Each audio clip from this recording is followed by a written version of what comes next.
Okay, so today I'm just going to walk through the purpose of the federal single audit, and then I'm going to talk about a couple of those programs and the programs that we test and how we test those, and then I'll delve deeper into the two federal programs that funded the Feeding Our Future. And then at the end of this presentation, we'll talk about increased grant risk as a result of the pandemic, and then we'll move into how to mitigate that risk. So the Federal Single Audit Act was established in 1984 for government. And then in 1990, those federal single audit requirements were extended to nonprofit agencies.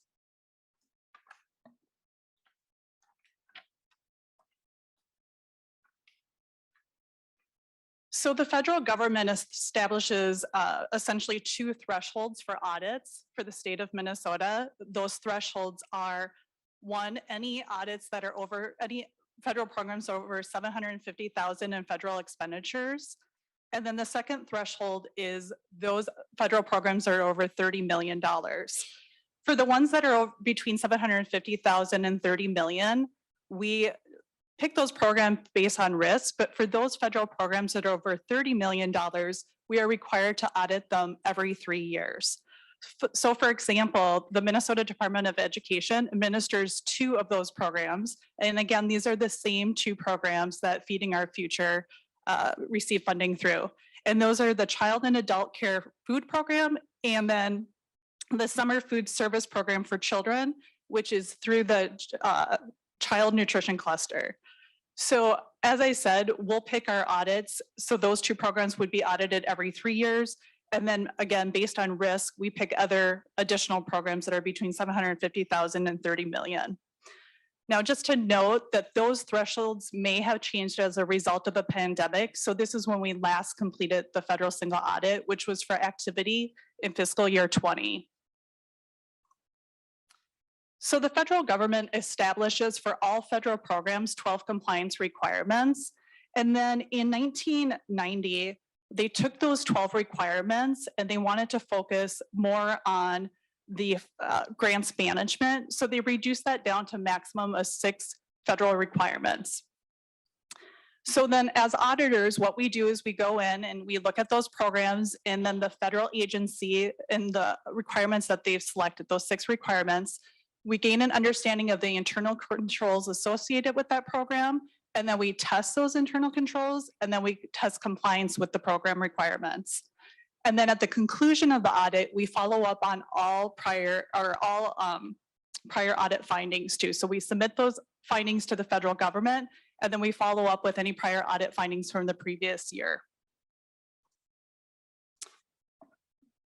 So on this slide, these are the 2 programs that I introduced that Feeding Our Future was again funded through: the Summer Food Service Program and the Child and Adult Care Food Program.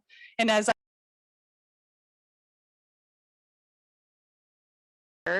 that they have done that for all of their grantees. And then the second part of monitoring is that for grantees that receive over $750 in award and actually expended over $750,000, they're subject to a single audit, just like the state of Minnesota is.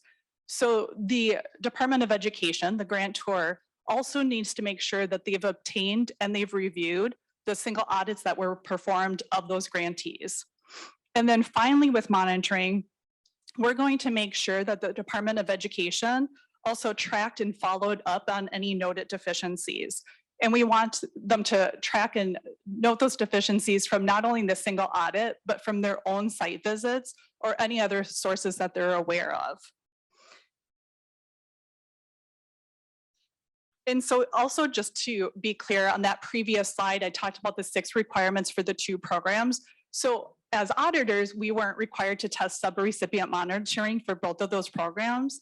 However, the Department of Education still is required to perform all those sub-recipient monitoring requirements. And so on this slide, what we're looking at here is, again, these 2 programs from the Department of Education.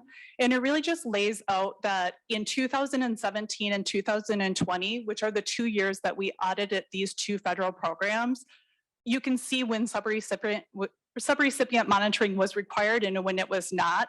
So the federal government does not necessarily keep the same requirements every year. They can change those requirements. So sub-recipient monitoring for the summer food program was required in 2017, but it wasn't required in 2020.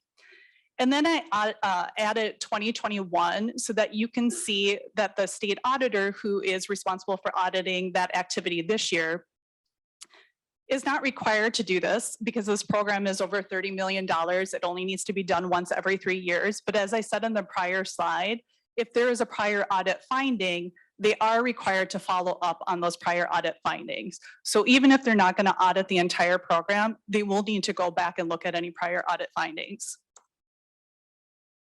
So for instance, our office did an audit in fiscal year 20 of the fiscal year 20 activity for these two programs, and specifically for one of the two programs for one of the two programs, we saw that 31 of 74 single audits were not reviewed by the Department of Education. So the Department of Education, as I had mentioned in an earlier slide, is required in monitoring to obtain and review all single audits performed of grantees that are over $750,000 in expenditures. So in our audit, they did not do that for 31 of those grantees. And then just to be clear on this too, for the fiscal 20 activity, Feeding Our Future did not have expenditures over $750,000. So they were not one of the 74 in this situation. However, in fiscal year 21, which is the year audited by the state auditor, they would be subject to a single audit because their expenditures were over $750,000. And so here we just wanted to talk about the increased risk that were associated with the pandemic and just kind of highlight two in particular. One being waivers that bypass the normal controls and the other being increase in funding. So there, and I'll go to this, sorry, these will be on the next two slides. So specifically for the waivers, what ended up happening is for those two programs, there was a number of waivers that were applied to both of those food programs that related to sub-recipient monitoring. And so one, for example, was for the child and adult food program. They were required to annually review 33.3% of all grantees and then also do a pre-approval visit for all of their new grantees. However, the federal government waived this requirement and they encouraged but did not require the grantor to continue performing those offsite.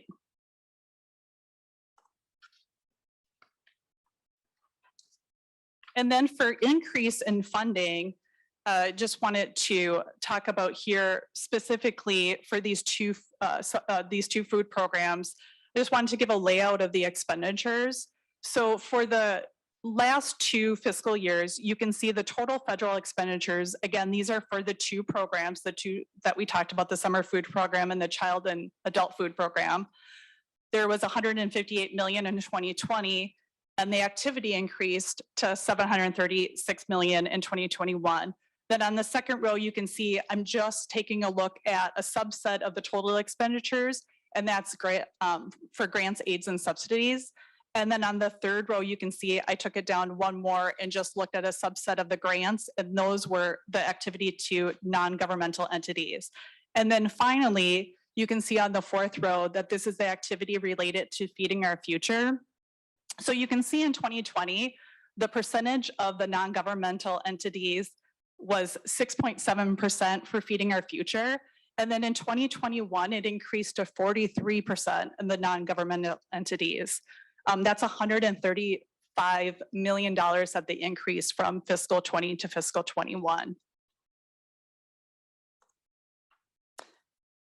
And then in these last two slides, we just want to talk about the risk mitigation for agencies and the risk mitigation for the legislature. So on this slide, we're taking a look at the agencies, and we want to make sure agencies continue to do robust monitoring, and probably now more than ever with the influx of funding that's come through because of the pandemic.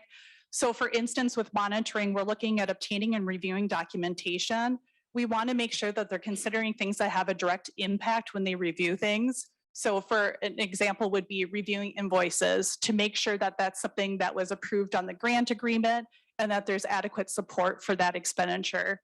And then we also expect for an observation of the performance. So even if there's a waiver in place that allows you to do a desk audit as opposed to going on site, we would still expect the Department of Education or any other agency to make a strong effort in making those really effective, those site visits. And then we also wanted to point out that the Office of Grants Management also has a monitoring policy as well. So the federal government has requirements of subrecipient monitoring, but then the state as well has its own policy. So the Department of Education has to take into consideration both. And so for the Office of Grants Management, they require visits in person or by phone for grantees over 100 or for grantees over 50,000 before final payment. They need to have one visit. And then for those over 250,000, they need to have a site visit done annually. But as I said, the site visit isn't required to be on site, it can be by phone. And then they're also required to do a financial reconciliation. And so that's really taking a look at the documentation that supports any reimbursements. And they need to do this for any grantee that is over 50,000 before final payment is made. And then finally, they need to do a risk assessment, kind of like the risk assessment I already talked about that the federal government requires. The state also requires this as well. And that's for any grantee over 50,000. Now, just to note here too, that there are exceptions to these requirements that can be approved by the Commissioner of Administration. And then finally, what can the legislature do or consider with risk mitigation? And so one thing is really having a clear purpose for a grant and ask such questions as what should this grant accomplish?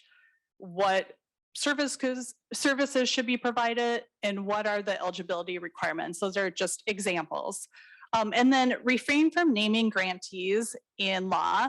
This is something we've seen historically when we've done audits of grants, is that there's legislatively named grantees. And unfortunately, there's agencies that perform less oversight over these grantees because they believe that when they're named in law, that they're required that money and that there's nothing that the agency can do to stop payment on those grantees. And then finally, we're really wanting you to consider reviewing the monitoring requirements as well. Given that flexibility that we saw on that previous slide where the Office of Grants Management offers either a site visit that they can go on site or doing a phone visit. And it's much different when you go on site with a grantee and you can physically see the progress that they're making and observe their activities versus having a conversation on the phone with a grantee. So we think it's really important that the legislature really take a look at that.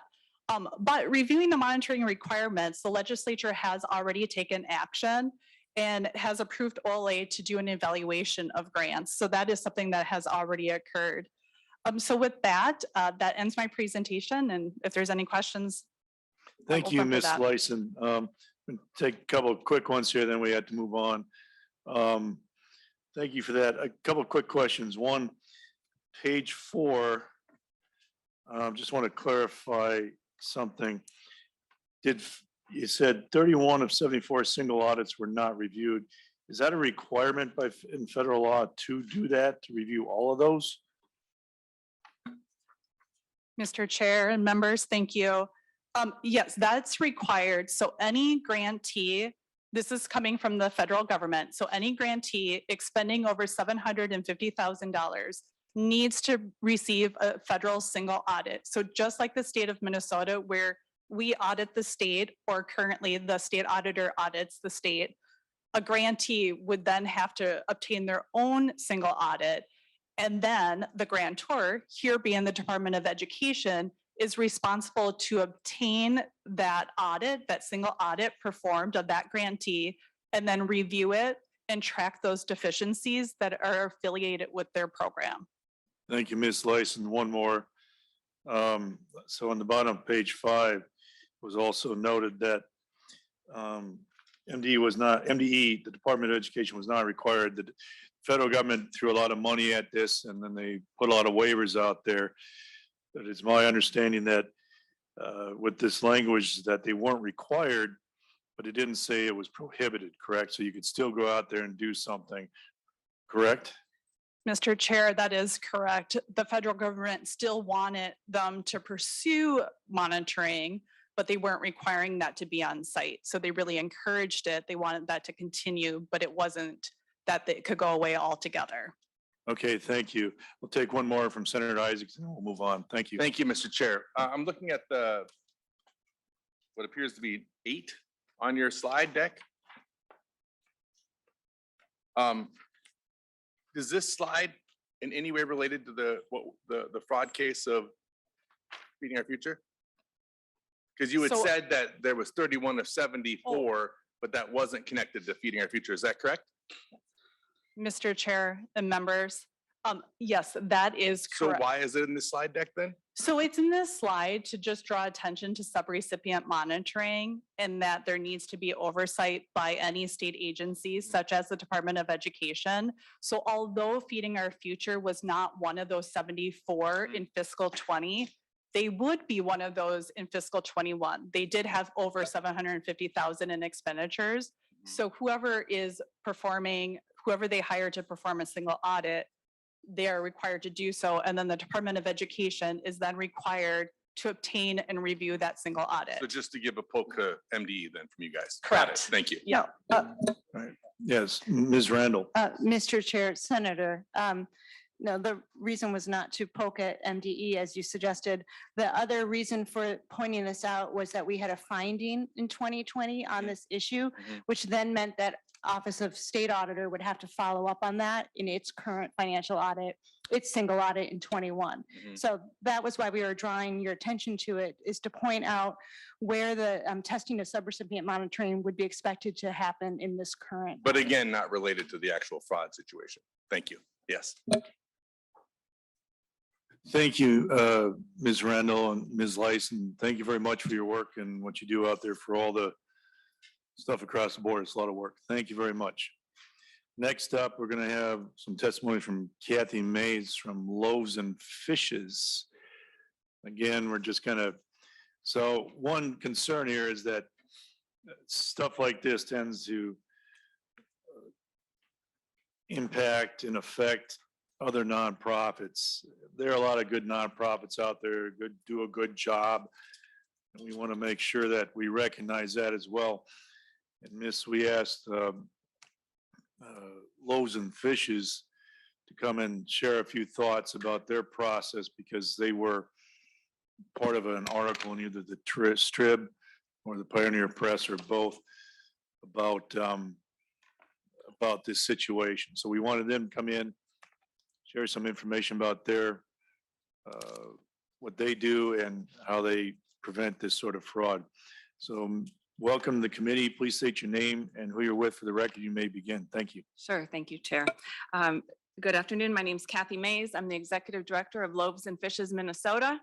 I just will outline what I think you want to hear, how much money we make, what the requirements are, what the requirements are for on meals before COVID, after COVID, and then some of my thoughts. And I have props that will help. So we've been doing this since 2010. Typically, in a normal year, we don't make money. 2019, we received 95,000 and we paid out 59,000. Not a big money maker for us.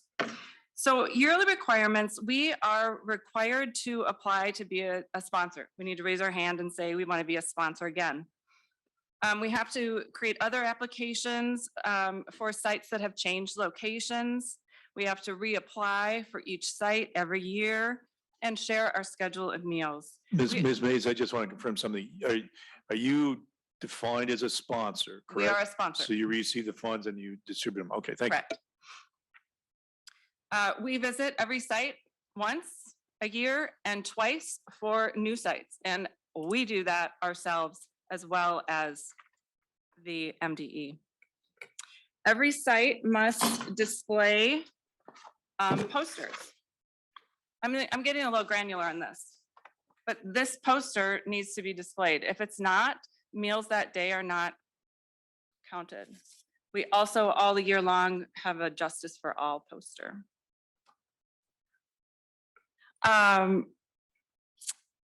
So all the posters must be, and I'll talk about the posters. And then we also get extra audited items from MDE, which are always fun.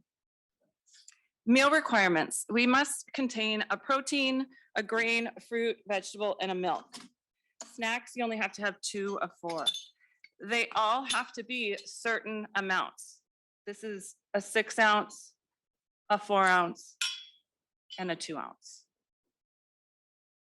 They watch to see what spoon you're using. All components must be recorded by the serving size and quantity. Oh, they also require a picture of the meal. So here is a picture of a meal. This is in Inver Grove Heights. This is what the meal was. It says it was a pork butt roasted. Okay.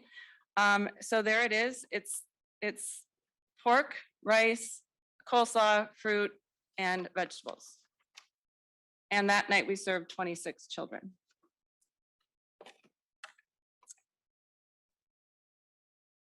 We have to show how many children were there that night. We actually count them as they walk through the door with a clicker. Adult meals are also served, and we have to document those as well. All of the meals before COVID needed to be consumed on site. There were no to-goes allowed. Weekly forms would verify the daily meal counts. And then because we do this all year round, they don't really monitor our kitchens. We do that, and so do you.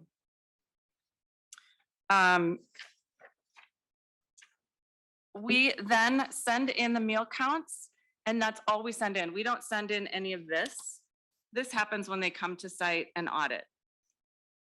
So we tell them we served, 500 children, 555, 556. It's never a static amount.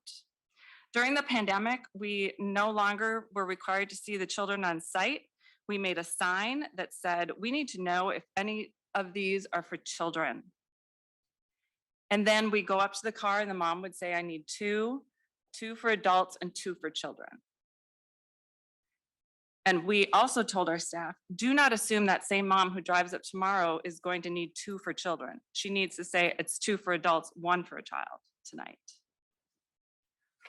We did have some findings. It was very fun. I will tell you how fun it was. We had some findings back in 2018. Let me tell you what they were. The writing on the forms were not legible. The poster didn't have the right time, or it was not legible. Our other finding was we didn't have special diet requirements. Well, we don't do that. Everybody eats the same thing every night. Documentation of labels. They wanted to know what was actually in the food we were serving.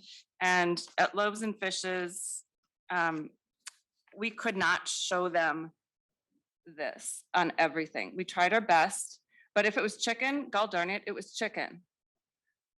This is Tyson, and this is golden crispy breaded chicken tenders, and they wanted to know what was in it. We had an inaccurate count one night. It was hilarious. This is 2 teenage volunteers we were told could have been counted as served as children. Therefore, we undercounted that day. A hood vent in one of our kitchen was cleaned by staff and not professionally, and they made us have the hood vent cleaned professionally. This is not an easy program. And there have been Ms. May, just a quick question. When you say they, that's who? MDE. Okay, thank you. I have thought long and hard about this program, but here's what is the bonus for us. In the summer, we open up sites that are extra, the YMCAs, Salvation Armies. They don't have food for their children. We become their food. We hire interns. They have jobs.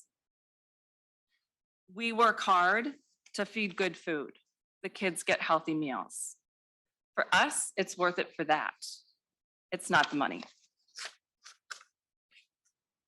That concludes your testimony? That concludes my Okay. testimony, and if you have any questions, I'm happy to answer That them.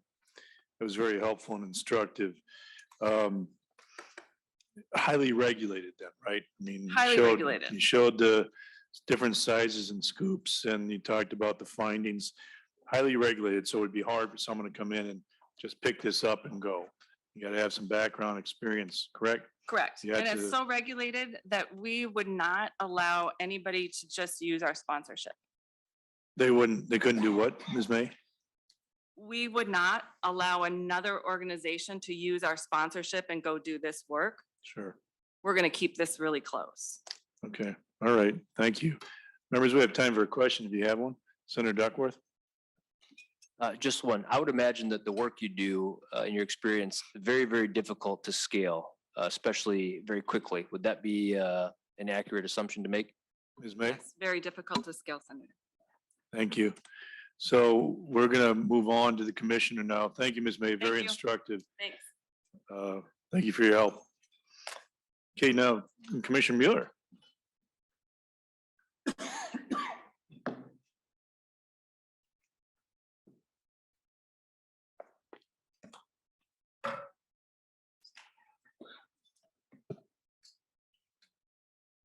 May I close this? Or What's that, Commissioner? may I close this or no? Yeah, that one you can. The other one is the one for the, yep, thank you. Well, welcome to the committee, Commissioner. Thank you for attending today to answer some of these questions. And I mean, honestly, they're not all going to be easy, but I think these sorts of things tend to lead us down difficult paths that we have to address. So you get to, we said you could have a couple minutes to kick it off. So a couple minutes, go ahead, Commissioner. you. Thank you. Good afternoon, and thank you for the opportunity to discuss the federal child nutrition programs and MDE's work to administer these programs in Minnesota. My name is Heather Mueller, and I am the Commissioner of Education. Joining me today are Adosh Uni, MDE's Director of Government Relations, and Eric Tobel, our General Counsel.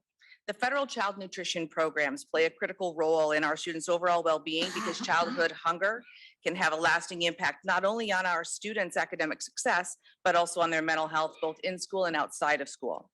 Federal child nutrition programs regulations clearly specify the role of the U.S. Department of Agriculture, the role of the state agency, the role of the sponsor organization, and the role of individual sites.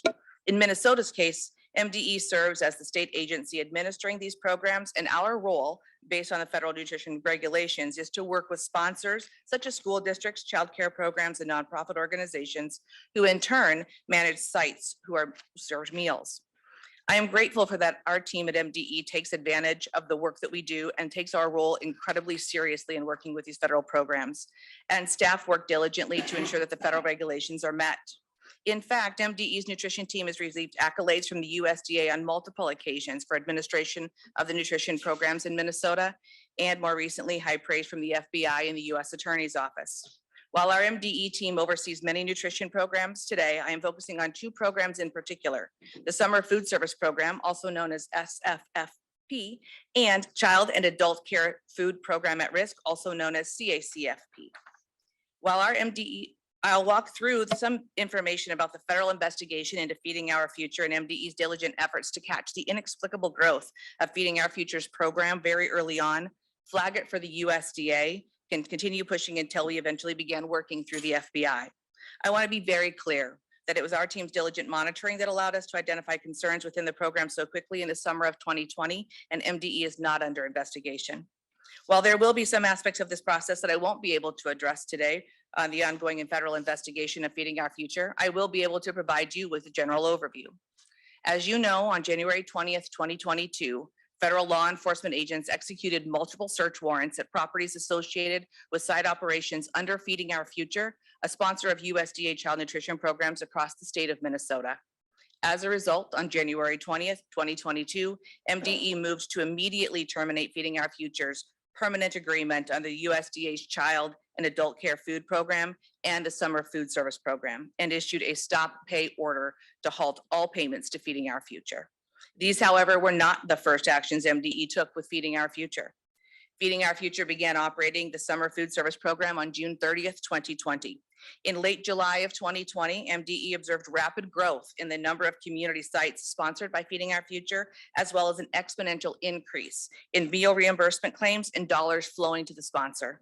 MDE staff repeatedly worked with Feeding Our Future representatives to understand the increased demand, but did not receive sufficient information and supporting documentation to explain the increase in the meal reimbursement claims. During this time, MDE staff also reached out to the USDA Midwest Regional Office multiple times, each month seeking advice and support regarding the inexplicably rapid growth. In October of 2020, MDE escalated the issue to the USDA Office of the Inspector General. After MDE raised concerns about the number of new sites being sponsored by Feeding Our Future and the unexplained increase in meal reimbursement claims, Feeding Our Future filed a lawsuit against MDE in November of 2020. MDE stopped approving Feeding Our Future's new summer food service program applications in December of 2020, and MDE denied dozens of Feeding Our Future site applications that month. As a reminder, during the pandemic, the summer food service program was operational during the entire 2020-2021 school year. In January 2021, MDE declared Feeding Our Future seriously deficient due to incomplete financial audits and elapsed nonprofit status with the IRS. In spring 2021, MDE again declared Feeding Our Future seriously deficient for nonconformance with the USDA CACFP performance standards. As a result of the seriously deficient determination, MDE denied multiple applications from Feeding Our Future to open more sites. As a result of the second serious deficiency determination, MDE again issued a stop pay order that halted all payments to Feeding Our Future to give MDE time to verify that all meal claim reimbursements submitted were valid and allowable. On April 21st, 2021, a judge told MDE that it did not have the authority to stop payment to Feeding Our Future and needed to continue paying Feeding Our Future claims. On April 2021 is also when MDE began working with the FBI after months of raising our hands and requesting USDA officials look into these concerns. In June 2021, the judge in Ramsey County case held MDE in contempt of court and assessed fines of over $35,750 and attorney's fees of $11,750. That summer and fall, Feeding Our Future continued to file motions for additional injunctions and orders of contempt. At this point, it's also important to remember that the rules and requirements for child nutrition programs are outlined in federal regulations, and MDE does not have general rulemaking authority in the state of Minnesota. Therefore, MDE does not have the authority to implement additional requirements outside of the federal regulations or to investigate. Even so, our MDE team worked tirelessly to make sure that our concerns did not go unchecked. As the federal agents work through this case, ensuring that children are not going hungry continues to be our priority. MDE continues to work with community organizations and other SFs, I say it every time, SFSP and CACFP at-risk sponsors and sites to ensure that impacted children and families have access to the food and support they need. We are working with site operators who have been impacted by the termination of Feeding Our Future's agreement and will continue to do so while ensuring that the program regulations are being met. As I conclude, I'd like to remind you that throughout the FBI's investigation, Feeding Our Future, of our investigation of Feeding Our Future, our MDE staff has been praised for their diligence in identifying concerns within the program so quickly and being persistent as we faced both public and legal blowback. Thank you, Mr. Chair. Thank you, Commissioner. Appreciate that. Henceforth, the CA Child and Adult Care Food Program and the Summer Food Service Program will be referred to as the Federal Nutrition Program, Federal Food Nutrition Programs. Just starting out earlier in March, late March 4th, we had requested some documents and other data from the department. We did receive the timeline. We received it this morning, so thank you for that. So Commissioner, today when you have arrived, do you or any of your staff have the applications for the sponsored sites that, or the 990s of those sponsored sites that we asked for? Do you have any of those documents today? We do not have them with us at this time. Okay. Thank you. Do you have copies of any of the communications and notes between MDE and the governor's office? And then, related to FOF in this case? Chair Chamberlain, we do not at this time. And just, did you bring any other documents related, communications within the department related to FOF with you today? Chair Chamberlain, not at this time. Thank you, thank you. And again, we got the timeline, so thank you for that. So we also, just to establish, we had requested that others testify on either April 6th or the 20th. On April 6th, will Denise Anderson, who's the CFO, I believe, of MD, will she be able to join us on the 6th? Do you know?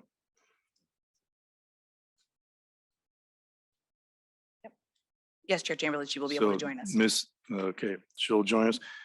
And we also asked for that Katrina Jones, she's risk mitigation and internal control. Would she be able to join us that day as well? Chair Chamberlain, I do believe we asked for the 20th for Katrina Jones, if that is Okay. possible. All right, 20 for Kenya. Yeah, that is possible.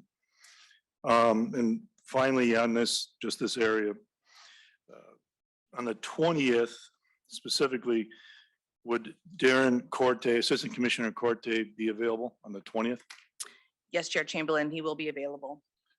I'll just go down the list. Well, Monica Herrera, Yes, Chair Chamberlain. and I understand, what was it, Sonia? Smith. She is not in the part, in that chain, so thank you. Katrina Jones, will she be available? Yes, Chair Chamberlain. And then two more, Jenny Butcher and Camille Jones, will they be available on the 20th? Yes, they will both be available. Thank you for that, appreciate And we'll that. send you formal in that in writing this afternoon. All right, thank you. Okay. So, there, when we were reviewing, obviously, you know, for you attorneys out there, we're reviewing all these documents, right? So myself and others went through a lot of these documents. And in those court documents, there were a lot of questions about, obviously, about federal food service programs and who could testify and who knew what, who could be deposed. To establish this, before you were commissioner, you were a deputy commissioner, correct?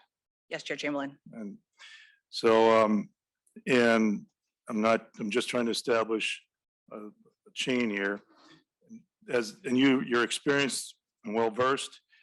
So Minnesota statute 15.06 defines responsibilities, and in that statute, to paraphrase, 15.06 sub 7 deals with the deputy commissioner, and essentially you step into their position unless the commissioner decides otherwise, correct? I mean, that's a lot of responsibility. They have, according to depositions and other information, the commissioner by precedent was not required to testify. You weren't required for a variety of reasons. But the deputy commissioner would have knowledge and be working in that place, correct? Chair Chamberlain, I think that really depends. There were a number of other pieces that as the deputy commissioner at that point in time that I was working on. And so the commissioner at that point and I had really talked about how it is we would be able to utilize our time. Okay, so I'll follow up on that particular one. So the commissioner at the time was Mary Catherine Ricker.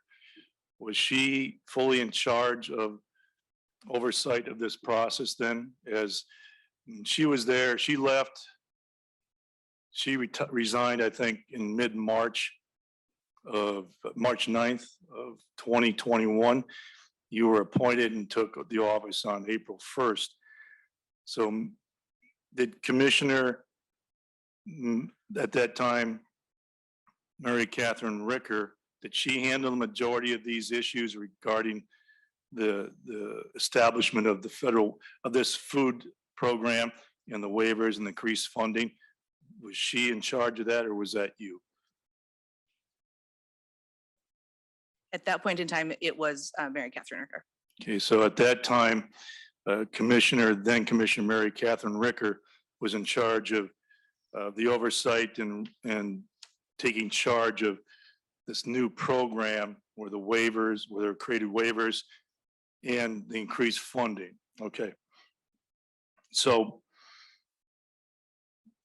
did you understood the accelerated increased risk, correct? Of the waivers and the extra money coming in, the substantial money coming in. You clearly understood that increased risk, correct? Yes, Judge Chamberlain, I do understand that great risk.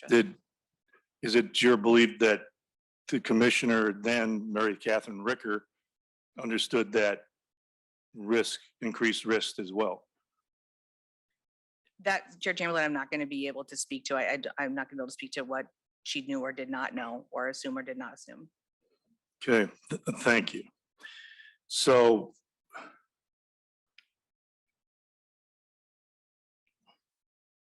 with the advent of the COVID, the shutdowns and the federal government funding and the waivers, and given the increased risk, did you decide to meet with the leadership team to discuss this new situation and how all that money and all those waivers would be managed? So we had this, you were deputy commissioner. Right. Mary Catherine Ricker was commissioner.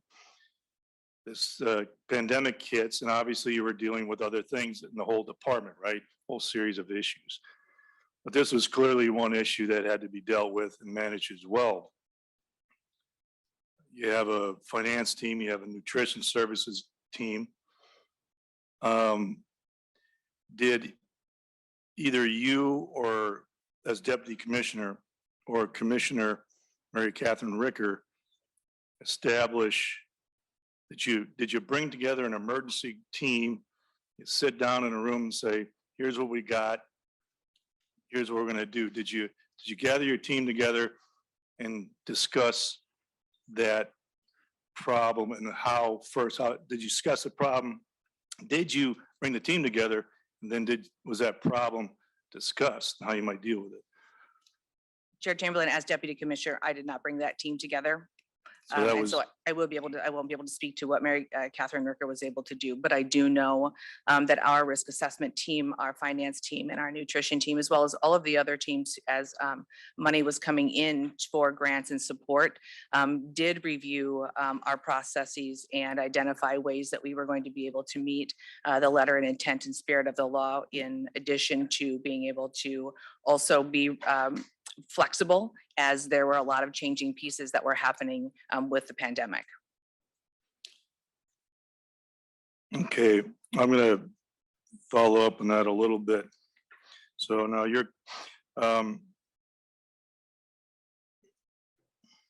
so at the time, still before you came commissioner, still in that period. At the time in 2020, when the commission was Mary Catherine Ricker and you were deputy, you said that she had charge of it and you really didn't play a big role in that some teams got together and kind of were working on the issues. So, Commissioner, in the middle of that, right, with this thing coming on, the money in 20 and 21, the money going to Partners in Nutrition increased 15-fold, and the money going to Feeding Our Future increased 30-fold, give or take $1 or $2. Members, you have some of those dollars in your packets, and it was in the search warrants as well. People got together, kind of chatted about stuff. Part of the process, so it raised concerns. I understand that, right? It raised concerns. So part of the problem is these site visits, I would guess. When they came out with the waivers suggesting that site visits weren't required, was that the position of the department that they were optional and that those site visits could be waived and you weren't going to do them? Chair Chamberlain, actually, our team was able to really look at ways that they would be able to do that in alternative ways. And so there were opportunities where first they were utilizing cell phones and they would go like video calls. They would. Commissioner, I'll get to that in a minute, Okay. but was it the position of the department, either with the Commissioner Mary Catherine Ricker or yourself, that the site visits were still critical? So Chair Chamberlain, we know that that site visits continue to be critical early on, especially with Feeding Our Future. You'll see in the timeline that MDE staff did go out and do a preliminary site visit in order to give them the opportunity to do SFSP. To be able to, or the nutrition programs. And so we do know that there was a site visit that was done for Feeding Our Future. As we learned more about the pandemic and as we had more staff who did have concerns also about exposure and learning more as we learned more throughout that So process. it was your position, to be clear, that site visits were optional? Is that yes or no? Well, Were they? I think site visits were intended to be important and continue to utilize, but they were not the only way to be able to monitor. Okay, thank you. I'm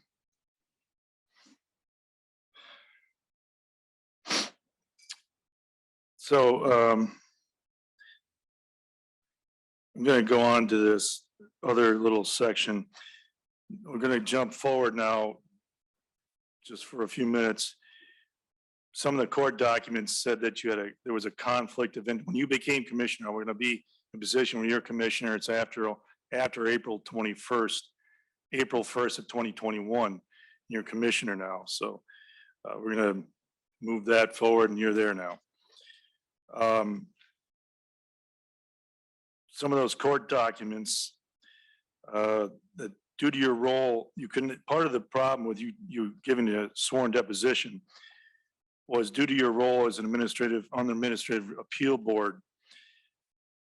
As the chief executive, is that a good idea to be limited in your role in the oversight of such things, to be on that appeal board? So do you think your appeal board, being on the appeal board in the department is a good thing for the chief executive? Because according to the documents and the courts, that inhibited your ability to, it was one of the arguments against testifying or being deposed. So is that, being on the appeal board, is that a position that the commissioner should hold?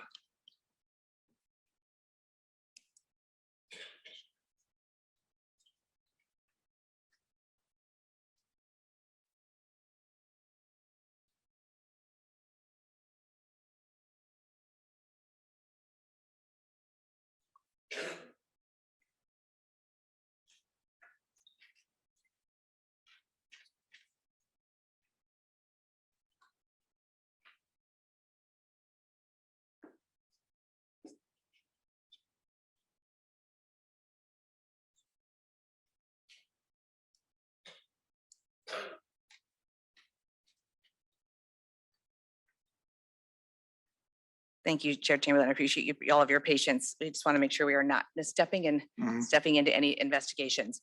And so we know that at that point in time, there were a couple of pieces that were important of note. There were points where the deputy commissioner serves also on an appeals panel, and then there are times when it may be the commissioner. And so in that litigation strategy, we were also in the middle of a lawsuit from Feeding Our Future. And so it was a strategy that was utilized in order to ensure that the work that we were doing and the information really helps to still keep that cushion between. So Commissioner, thank you. So to that point, is it a good thing for the commissioner, the executive, where the buck stops, so to speak, that commissioner to be in a position of, in a way, a conflict of interest because you were on an appeals board. And part of the argument again was because of that and because of president being a commissioner, that you did not, did not need to be deposed, or you were protected from that. So is that position on the appeals board, is that something that should change, I suppose? Should the commissioner sit on the appeals board when that creates a conflict of interest? Chair Chamberlain, thank you for that question. That is something that actually, that as we are walking through this, it gives us the opportunity to look back and reflect and make decisions about how we want to be able to proceed moving forward. That is how it was. And so that is how the decision is made. But as you know, this also gives us the opportunity to make adjustments if we believe it's appropriate. And so we'll be sitting with our general counsel and our team to make the best determinations as we move forward. Yeah, we'll get to that. Thank you, Commissioner. So, okay, we're going to still kind of keep you in the commissioner spot. It's still after April 1st. When you were deputy commissioner, you said that the then Commissioner Mary Catherine Ricker was overseeing this and coordinating it. And that's, we'll get back to another question about who brought teams together to kind of deal with this. So if you did not, when you took charge, well, as deputy even, but when you took charge of the department, if you were not controlling that and managing that whole process, who was in charge of preparing the MDE employees to be effectively administer that increased funding and the oversight? Who was in charge of oversight of that funding and administering that whole process? Was that you as commissioner, or was it somebody else?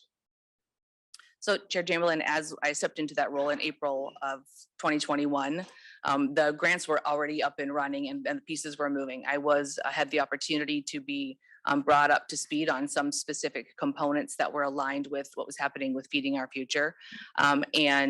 We also know that we have a great team of people, not only in our food and nutrition programs, but also in our finance and executive team who Commissioner, help to lead that.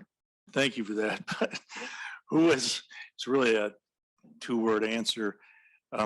Who is in, I know things move around, but who is, after you took charge, you weren't in charge of overseeing it before because you said Commissioner Ricker was. So now you're commissioner and you weren't directly overseeing it. Who had direct responsibility for oversight of the federal government food nutrition program and the distribution of those funds? Who was that? If not you, who was it? Well, I'm going to say honestly that Chair Chamberlain, because I'm the leader of the organization, it is me. And then I have team members that I partner with who are working more directly with it, but it is my responsibility.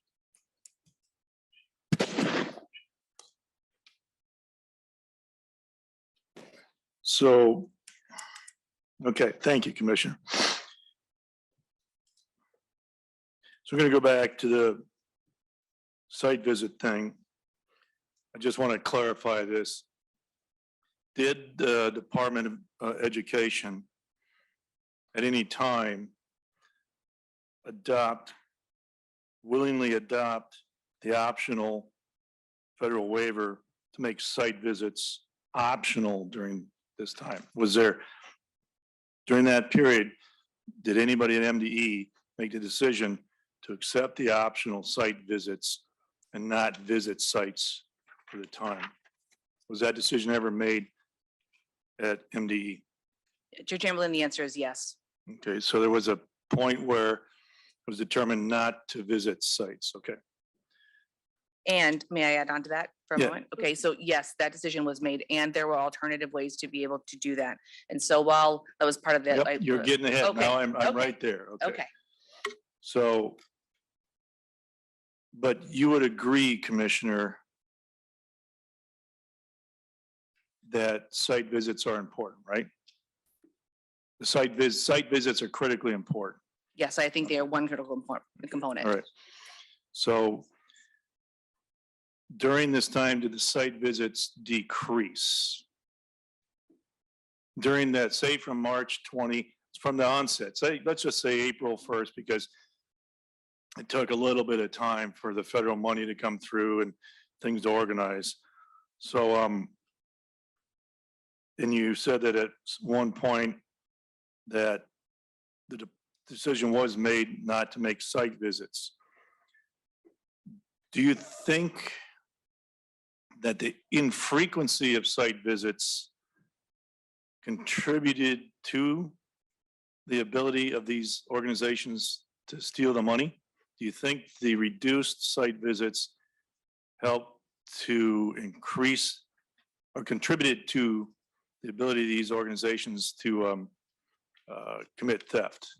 So Chair Jalen, I think that it's important to note that it is one of the components. The other really important component to being able to do a review and an audit is to really not only do the site visit, but also review the financial documents. And that is why our team was able to catch and have questions about what was happening with Feeding Our Future and the exponential growth is the financial documents and the number of meal reimbursements didn't make sense. And so that was less than a month after they began serving food and meals that our team was able to identify that it was a concern.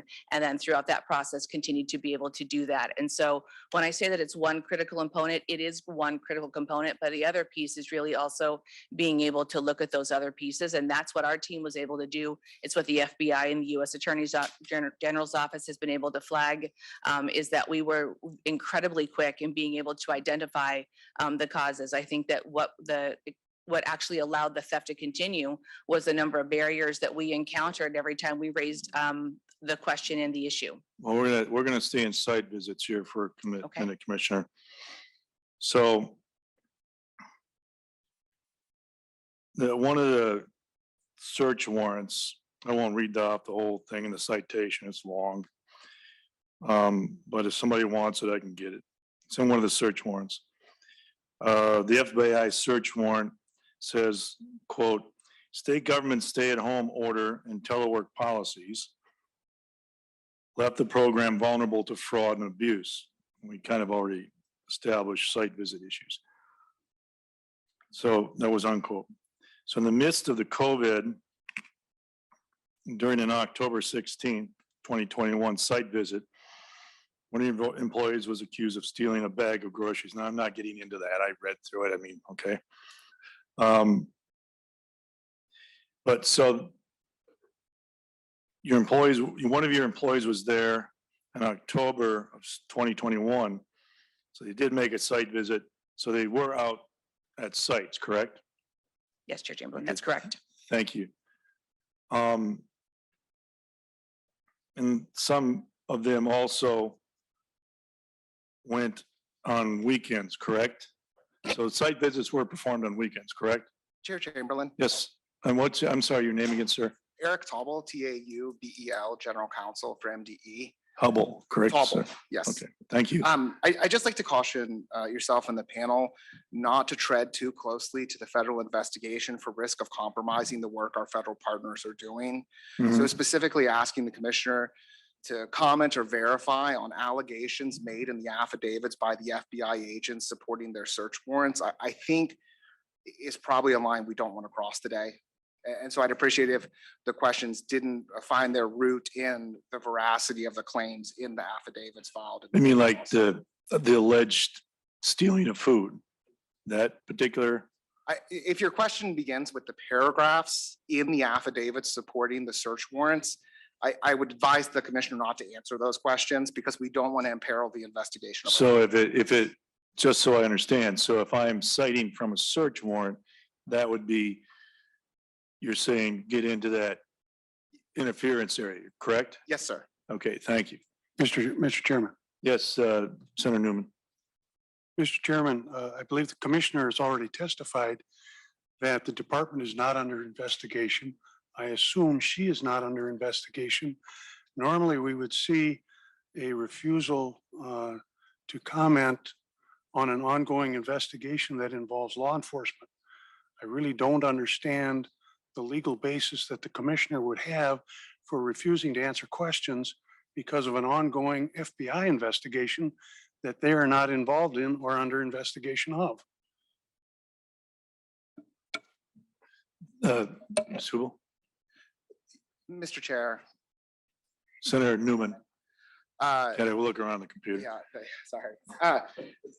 As the affidavits make clear, MDE is a central figure in the investigation, and MDE's role in the investigation, we want to be good partners with our federal partners, our federal law enforcement partners. And they've asked that we not interfere with their investigation. And all I'm suggesting is that commentary on the affidavits that are the foundation for the search warrants and the federal investigation, commentary by MD or the commissioner on conversations we've had with those partners, the contents of these affidavits could imperil the investigation and put at risk the hard work those over 200 FBI agents were doing on January 20th when they searched those over 14 properties. Thank you very much. I understand, but they were public documents, and so people are free to discuss as they wish. But that being the case, let me ask this then. But to the commissioner, weekend site visits are not unusual, correct? Weekend site visits are conducted, correct? Chair Chamberlain, that historically there have been weekend site visits that have occurred. Thank you. Fine. One or two more here. And you had mentioned earlier, Commissioner, about other ways to do it. And that's how we kind of get to this. So site visits were done. We know that. The weekends, they are done in person. And also, site visit can be done by automobile, right? You could get in the car and sit there and see if people are going in and out, right? That's correct. So you could do a staff member could sit in a car to watch a site to see, for example, if a couple thousand kids are coming every day, right? Well, Chair Chamberlain, would be one small piece of then what also happens during that site visit. That site visit also looks for, and you heard from previous testimony, also looks at the types of foods that are being served, the way that food is being served.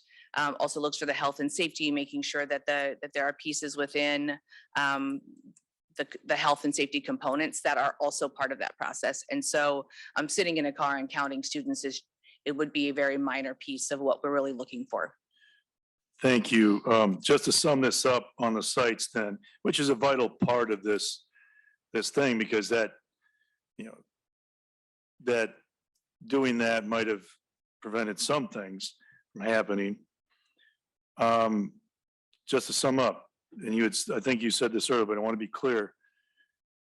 So site visits are an important part of the compliance process for this sort of thing, especially now with COVID and all this money coming in, and perhaps you're 6-7 months into this and you've been challenged by FOF for what you've been doing, but you would still agree that, especially now, site visits at that point, at the beginning, middle, and end, site visits are a critical component to helping mitigate this sort of fraud, correct? Just to sum up, I just make sure we get that clear. Chair Chamberlain, I would reiterate that it is one important component. It is not the most important component. And so I think that you have to look at it in the entirety of what is required in the reviews and not just solely from one perspective. So it is one critical component, yes, but not the only. Okay, thank you. And this is kind of a tail end of that site visit, so we'll get off of sites in a second. But most of us are familiar with the Safari restaurant issue. And at one point, Safari was providing information that they were serving 5,000 children a day. First question, did that raise concerns for you, or did we answer who was in charge of the food nutrition of this, overseeing this program? You weren't directly, the deposition said you were not directly involved in the day-to-day ops. No. So did we get the name? I'm sorry, did we get the name of who is in charge of the day-to-day ops of an oversight of this operation yet? That would be thank you for asking the question. That would be our team, for our food nutrition team, Director Monica Herrera Assistant Commissioner Cordy, who you both Okay. be hearing from. All right, thank you, Commissioner. So the 5,000 a day, whether it's you or the team, or maybe they advised you, did you or someone else believe that 5,000 serving all of a sudden a restaurant, as we learned, is highly regulated operation, as you know, and we learned today. So when you were getting reports of up to 5,000 a day being served at Safari Restaurant, did that raise any red flags for you? Did you know about that? Did that raise any red flags for you? Chair Chamberlain, when you look back at the timeline, that has raised red flags for us since a month into the pandemic. The number of, by able to look at the number of meals that were being served, the exponential growth, looking at the funding that was going into Feeding Our Future, the sponsor itself, were places where our team identified that there were areas of concern. And so it was the prime reason, quite frankly, that we're here today, is because our team was able to identify within a month that there was exponential growth that could not be explained, All right. that there was All right. financial information. Thank you, Commissioner. Thank you. So you identified that, but they went on for a while of serving those number of meals for quite some time, even though there were flags raised and people were concerned. They continued to serve, and you continue to get reports. Now, this is very specific. Did anyone that you know of, or did Assistant Commissioner Corte send someone out in a car to watch or monitor Safari? You mentioned that there were red flags all over and that people were looking at things and they were concerned. So when you learned about the 5,000 a day, did someone go say, we have to take a car and we had to drive to that location and monitor that? Because we don't know. This seems very unusual. It's highly regulated. They just popped up the last few months with they organized, right? And all of a sudden they're feeding 5,000 a day. So did anybody decide to go to that location in an automobile and just sit there and take a look? Chair Chamberlain, I'm not going to be able to answer that question because I don't know the answer at this moment. Okay, thank you. I had another part to that, but I won't do it. I mean, you would agree that 5,000 a day was exceedingly high.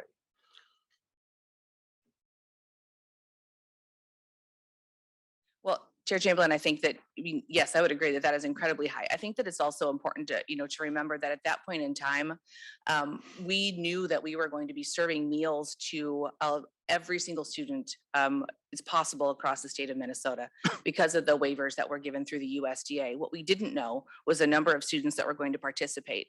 We knew the number of students who had historically participated. We knew the number of students who received reduced price Thank you, lunches. Commissioner. Thank you. So the one final piece on that. So the red flags, you said that people saw red flags, your staff was alerted, you were concerned, they were concerned.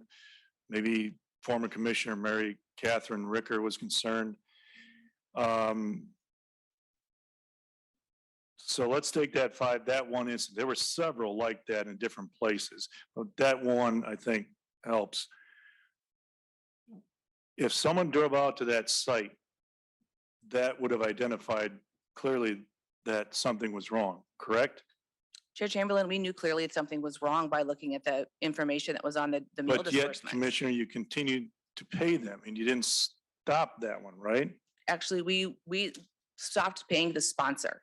So the sponsor is Feeding Our Future. The site is Safari. We don't pay directly to sites. We pay directly to sponsors. Right. And so it's the responsibility, just as you had heard in prior testimony, which is, I'm sure why she does it also is very close to monitoring how it is that they Okay, hang on a utilize their second, name. Commissioner. So I agree. I mean, to be clear, I agree. The sponsor has responsibilities. I agree. But ultimately, the money starts with you at the department, not you, the department. And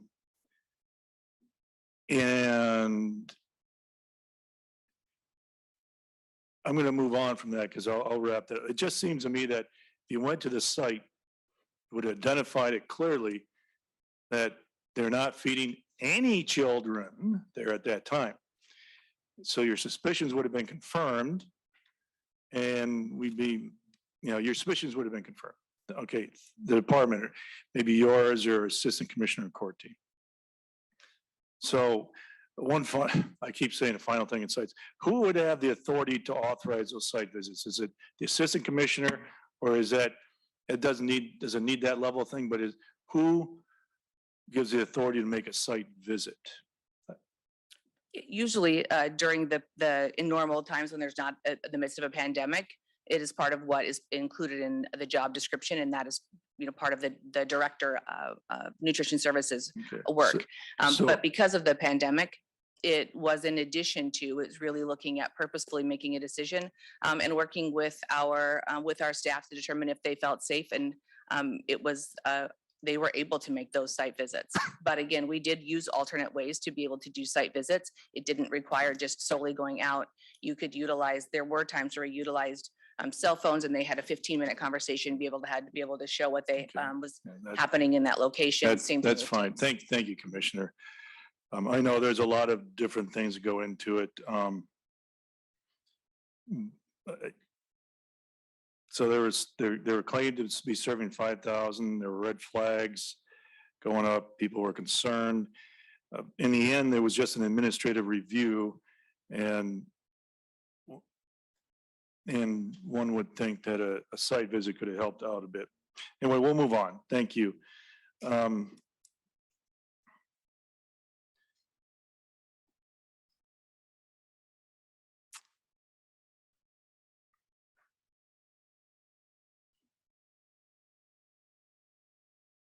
So, do you believe in some of these cases that the commissioner, would you say that at this point, you're getting into 2021, there was a problem early, there was a problem in September when things got backed up with applications. FOF then filed suit, and they had a lot of things, made a lot of claims.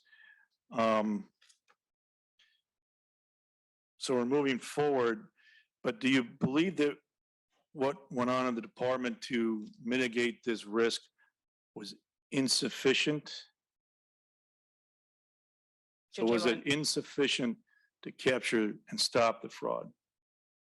It was not insufficient because we did capture and work towards stopping the fraud within the very first month of being able to look at Feeding Our Futures financial statements and what they were asking for meal reimbursements. Thank you, Commissioner.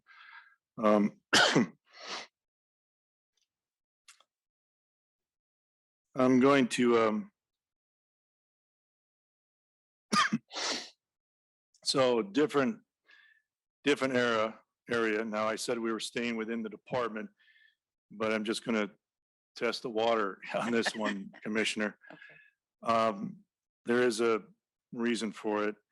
So it's true that you did meet with Commissioner Fry in May of 2021, correct? Mayor Fry,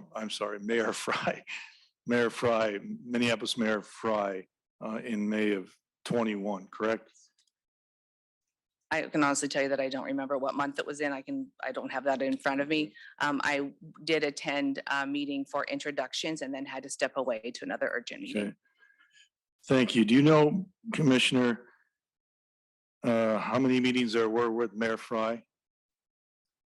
I believe that based on my understanding with my team is that there was only that one meeting. Okay, thank you. Do you know, was Feeding Our Future a topic of that conversation when Assistant Commissioner Corte briefed you and give you updates? Did he tell you what the topic of that conversation was? Was it Feeding Our Future?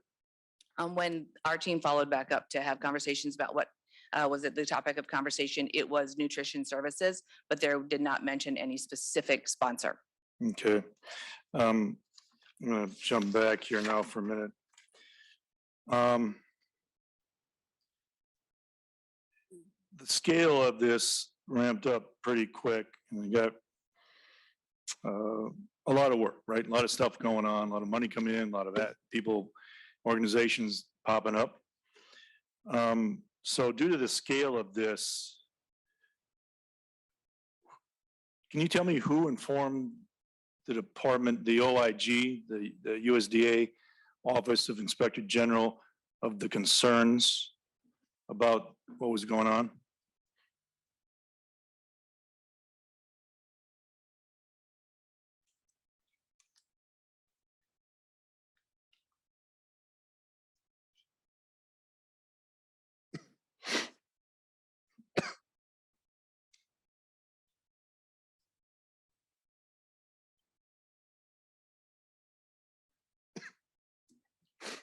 So thank you for giving us the time.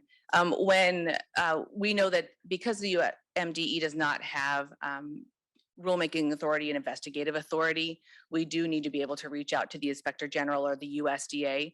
There is a process in place that walks very specifically on how we're able to do that. I do know that being able to clarify exactly how that happened is we are limited in being able to say, but I can say that we do have processes in place that clearly get us to that point. Sure. So you can't tell me who it was that notified. Was it you that notified OIG of the potential problems? And you're looking to the OIG for problems and or advice? I can tell you that it was not me. Okay. Do you know when that first contact was with the OIG? USDA, OIG? I can look just for a second. I'm going to look in I do have Sure. in October of 2020, MDE escalated it to the OIG. October 2020. Okay, thank you. So the next question gets escalated. So can you tell me, Commissioner, can you tell me who notified the FBI? Was that you that notified the FBI? Who notified the FBI? Chair Chamberlain, Yes. again, at the request of our federal law enforcement partners, we'd ask that we not discuss the specific conversations between the MDE and its employees Okay. and the investigative right. authorities. that are Thank in you. this case. Thank you.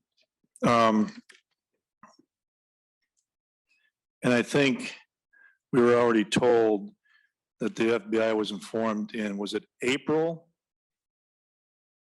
of 21 or was it May? In April of 21. Okay. All right. And it would be to your counsel, I imagine it would be foolish of me to ask for any documents and that would relate to that conversation and those communications. So I'll make it clear. Would we be able to get those documents and communications about that notification to the FBI? At this time, Chair Chamberlain, we would not provide those. All right, thank you, counsel. All right.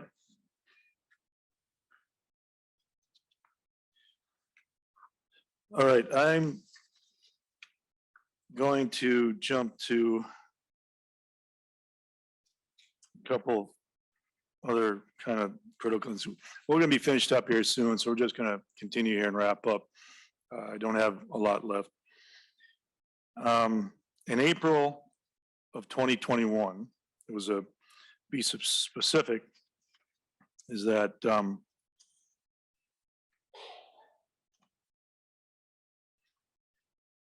the Pioneer Press had a story in which I believe Assistant Commissioner Corte was quoted, the desire to return to normal. We desired to return to normal and to help, in quote, ensure the integrity of the program, unquote. He continued, said, there's a lot of nonprofits reporting large numbers of meals served, which has created a risk of fraud, a fraud risk, unquote. So did MDE, and after almost over a year of this, was there discussion, did they believe that fraud was being committed?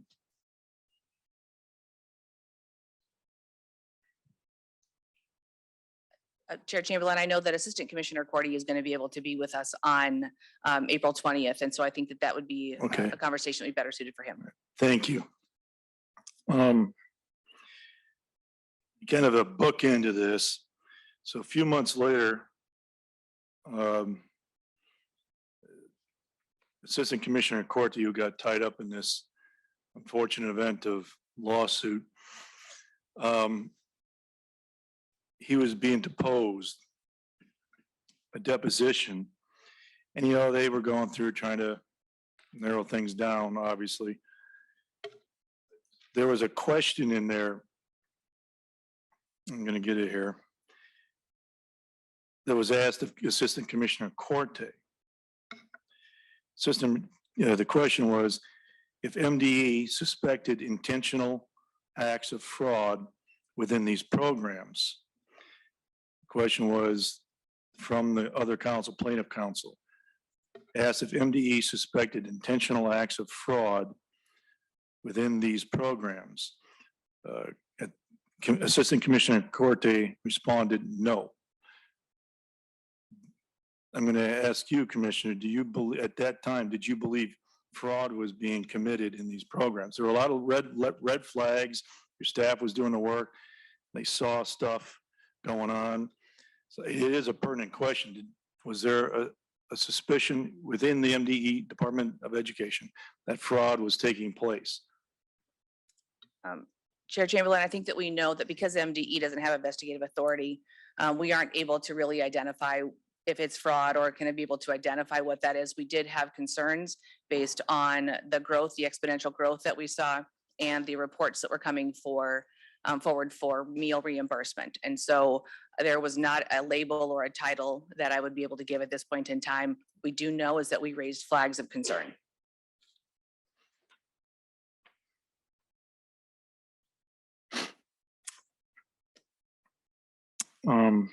Thank you, Commissioner.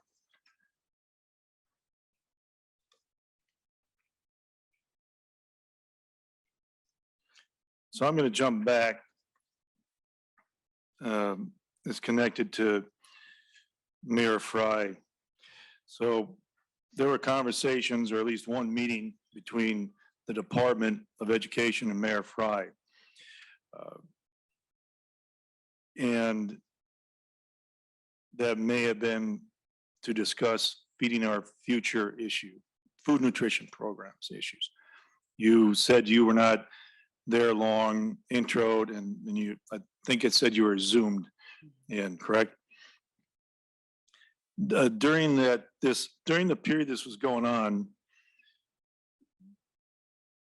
I'm going to ask, did you or then Commissioner, when you were Deputy Commissioner or as Commissioner, or Commissioner then Mary Catherine Ricker, have any conversations and advise the governor that there may be problems?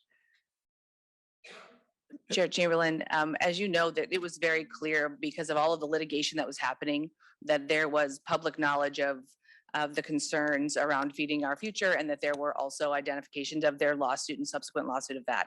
And so we continued to keep the governor's team updated on what was happening through that litigation as we partnered, of course, with our colleagues at the Attorney General's office as well. So is the answer to that question, the governor's staff was advised that there were problems in the program? I can speak to, I did not have a specific conversation with the governor about that, no. Do you know who on your staff, did Assistant Commissioner Corte have a conversation with the governor's staff to advise them of the problem, of potential problems? I know that Assistant Commissioner Corday and a number of members of our team talked about like what was happening within the programs in and of themselves, knew that because of the litigation, we also wanted to keep them apprised of that.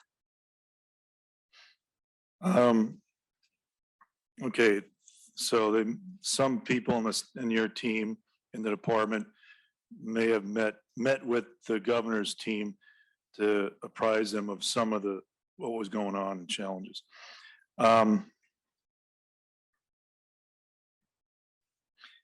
So we started off by asking if somebody brought a team together when this whole thing started because things were changing rapidly and there was a lot of money going to come in or started to come in.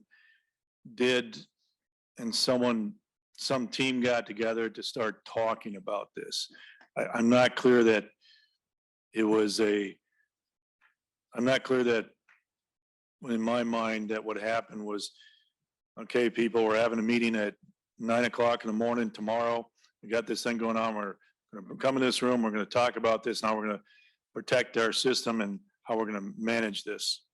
So I'm not clear that that happened. I don't think you were clear on the answer. I'll give you a chance in a minute if you want to clarify that. So let's book in that on the backside.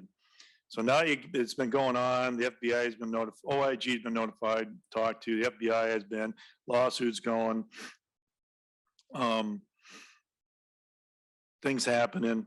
So after the FBI executed search warrants, did you bring the team together to discuss, do like an after action report? Was there a meeting called to have an after action report to discuss what went wrong? What can we do better? Was there a meeting at some time, whether it's just before the warrants, at some time between the time the FBI was notified and they executed the warrants, right at that point, was there a point where you said, okay, team, we're going to get together and we're going to find out what happened, what went wrong, what can we do better? Was there that sort of discussion, a meeting? So Chair Chamberlain, we did have the opportunity to, and a number of times, come back and talk about actually first and foremost, what went right, because we were able to identify again within the first month that there were areas of concern. And even though we continued to encounter barriers, we still were able to get to the point where the FBI was investigating. And so we were thankful for the work of our team, their endurance throughout all of these pieces and their willingness to continue to, quite frankly, be dragged through the mud publicly with statements that we knew were not true. And so we first and foremost talked about that and thanked them for their work. The second thing is that we also know that in the pandemic, we had the opportunity to learn a lot of things. And as a learning organization, we identified places where, because of some of the waivers that that were given, we knew that our system and structure gave us the opportunity to have updates. And so you'll note that there were 3 policies that we did put forward in the governor's bill to be able to really help to reinforce a couple of things. One is to provide limits on how legally distinct CAC. Hang on, Commissioner. Okay. I should have been a little more clear, but so you did have a meeting to discuss kind of an AAR, correct? Yes. And, okay, I mean, I hope that, I would imagine sometime in the near future, maybe before we end this session, that we'll have something in front of us we can look at to discuss with you, either in this forum or, in a meeting. So I know that I was not approached to discuss solutions or things you needed legislatively to fix this. You did incidentally, if it was staffing, the federal government provided some money that you could use for a variety of things. And I understand you did hire some staff with that money, about $10 million, I believe, if that's correct. If that's not correct, let me know. But you hired about 24 additional FTEs, is that correct? From the pandemic money, there was amount of money for this. So you hired about 24 FTEs? Yes, that is correct. And was $10 million about right? Do you recall, give or take? I'd have to go- That's a hard one to pull, but Yep. I get. All We right. can certainly check. We think that's right, but I would like to go back and check that.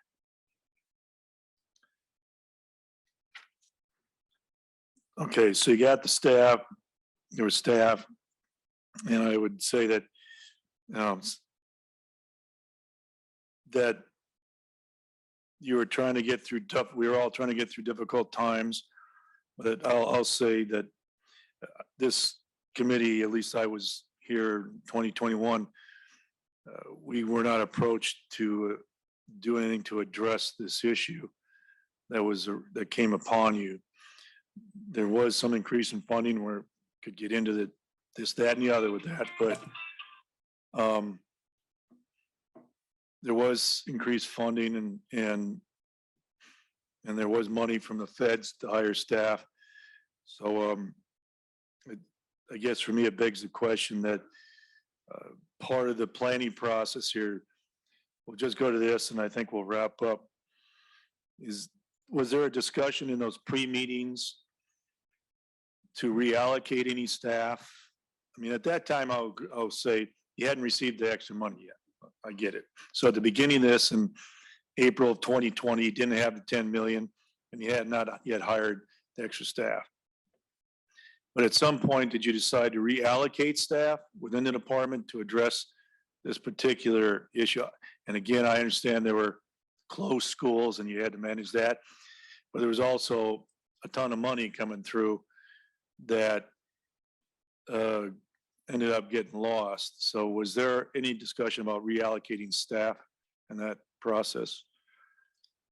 Chair Chamberlain, as the team had the opportunity to talk about what we needed, one is that there were some reallocation of staff to be able to help to provide support. And staff was not really the primary concern. Again, our team was able to catch and identify areas of concern within a month with the number of staff that we had available to us. And so again, that is one piece we'll continue to look at, but there are policy pieces and there are again, some our areas as a learning organization where we've identified for improvement. I would like to say that we did offer to be able to talk through, I think, our policy pieces this year so that we can reiterate those three pieces of language that we had to move forward. Thank you, Commissioner.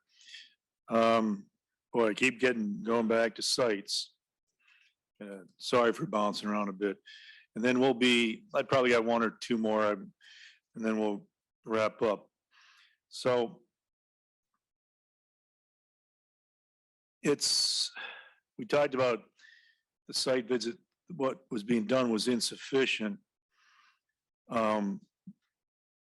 If the site visits and the reviews, you suspected this stuff going on, there were problems, deficiencies, organizations popping up overnight. If they were successful, then the FBI wouldn't be involved, correct? If those processes and steps and site visits were successful, then the FBI would not have been involved, correct? Well, Chair Chamberlain, first I'd like to go back. That's an easy one though, right? Well, what I'd like to say is first is that we didn't say that they were insufficient. I think you did, but we did not say that they were insufficient. And what we said is that it is one component of a larger approach. And again, we were able to identify it within the first month.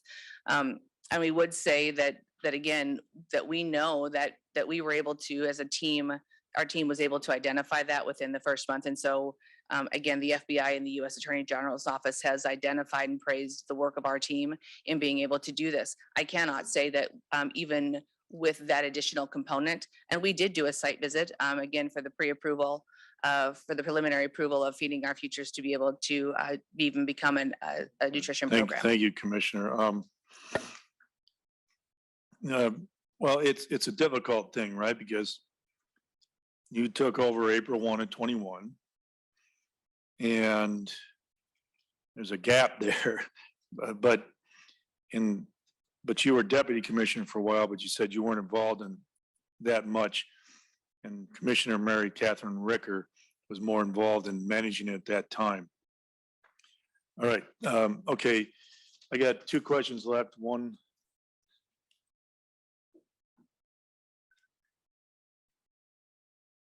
I'm going to ask, I got two, then Senator Swedinsky has one, and we're going to wrap up for the day. And I appreciate your time and patience. Senator Isaacson, who had to leave, wanted to ask the federal waivers. When were they issued? So we had the program come out and the government, feds issued a waiver. When were those? The first waivers were introduced in March of 2020. End of March. And that was that list of waivers Right. for, okay. I have one more, Senator Swedinsky, then I'll turn over. Thank you.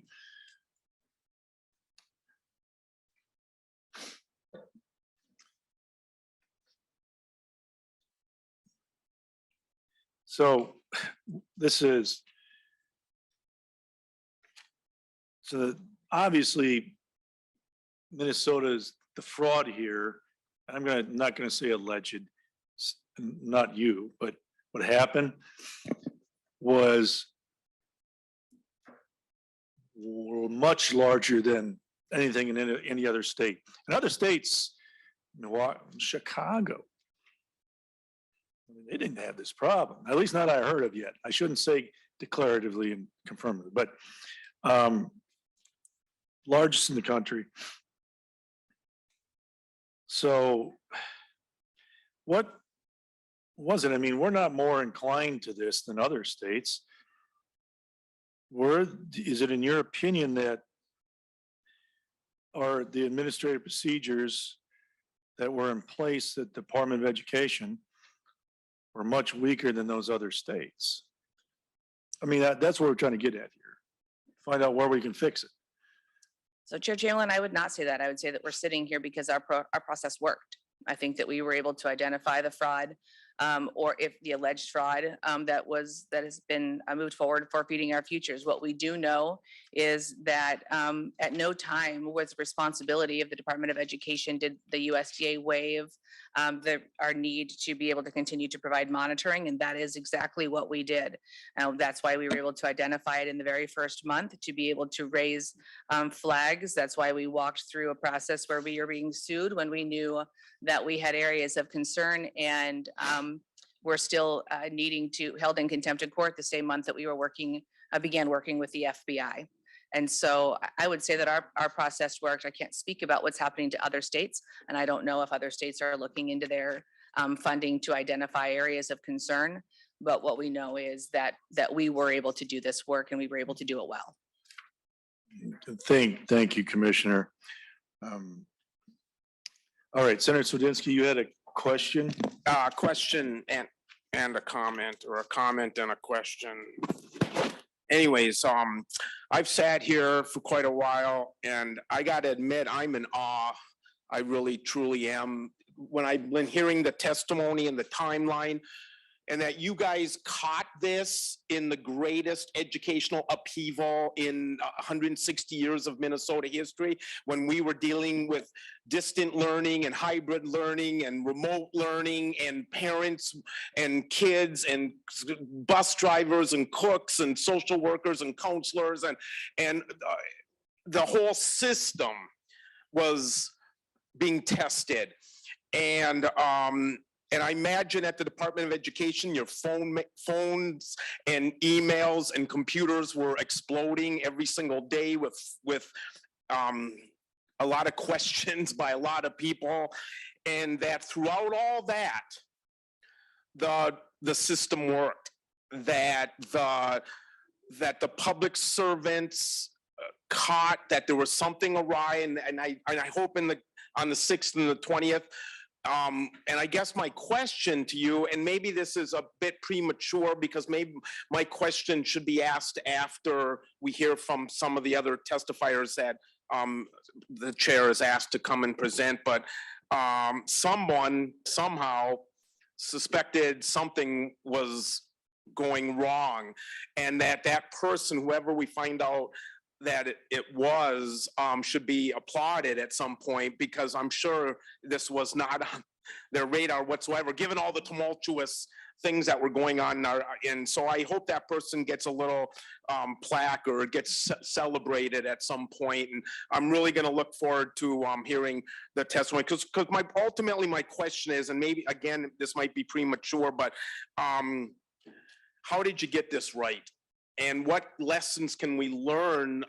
Can the executive branch teach the legislative branch that this probably isn't going to be maybe in our lifetimes, hopefully it will be, but the last pandemic that we're gonna have to go through, that's gonna throw us into this, what we just went through. And so how were you able to catch it, and what did you do right? And I hope that we take, and the OLA will take all those things that they're gonna find out, and so we can continue to catch things when they go bad. So I Commissioner, thank you for indulging me, Mr. Chair. Commissioner, thank you, Senator Swedinsky. Commissioner, that's kind of what I hope we'll get. That's not a question I want to get into now. That's that's a report at the end that should have answers to those questions. And that's what I alluded to earlier, that we need to have some sort of report that either from the OLA, the state auditor, or preferably the department itself, that says this is what happened, this is what we're doing to fix it. I'm just going to wrap up now so we can get out of here. People probably had enough of this. So that's kind of what we're getting at anyway, Senator Swedinsky, but it's just too broad to deal with at this point. I again thank the department for coming in. I thank you for your time and patience, Commissioner, Mr. Rooney, and as Hobel or Hubel? Tobble. Okay, thank you. I'm terribly sorry. Thank you for coming in. Thank you for the patience. Thank you, members, for indulging. Again, very large fraud, and the fact that other states it didn't happen in. So we're trying to get to the point where we can find out why that is. I mean, this sort of Minnesota was not the only state to receive this kind of money. Other states received more, maybe, and others less, but we're not the only state that received it. But thus far, I mean, PPP notwithstanding, thus far, we are the state where the 200 FBI agents descended upon these locations and have begun an investigation of a big investigation of this process, where almost $300 million was taken and communities were hurt, and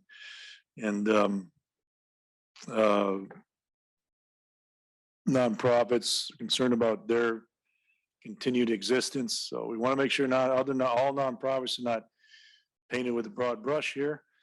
And but there is a concern. There is a big concern that somehow $300 million kept going out the door over the year and a half, give or take, a little over a year.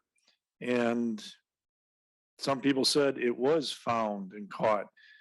But if it was found and caught, it would have been stopped. The money kept flowing. And I don't think it's an affirmative defense to simply say, well, the court said something. There's nothing in statute that prohibits us from stopping theft when we see it. So I'm not casting aspersions on any particular individual at the department, but something went seriously wrong. Other states dealt with this. Other states stiffened up their accountability procedures to prevent this from happening. And then did this before pandemic, and then certainly it worked. So anyway, with that, I will leave it at that. We'll see you all on Wednesday. Members here, we'll see you tonight for the rollout of the bill. But again, thank you for your time, your patience, and helping us dig through this a bit. Thank you very much. We are adjourned.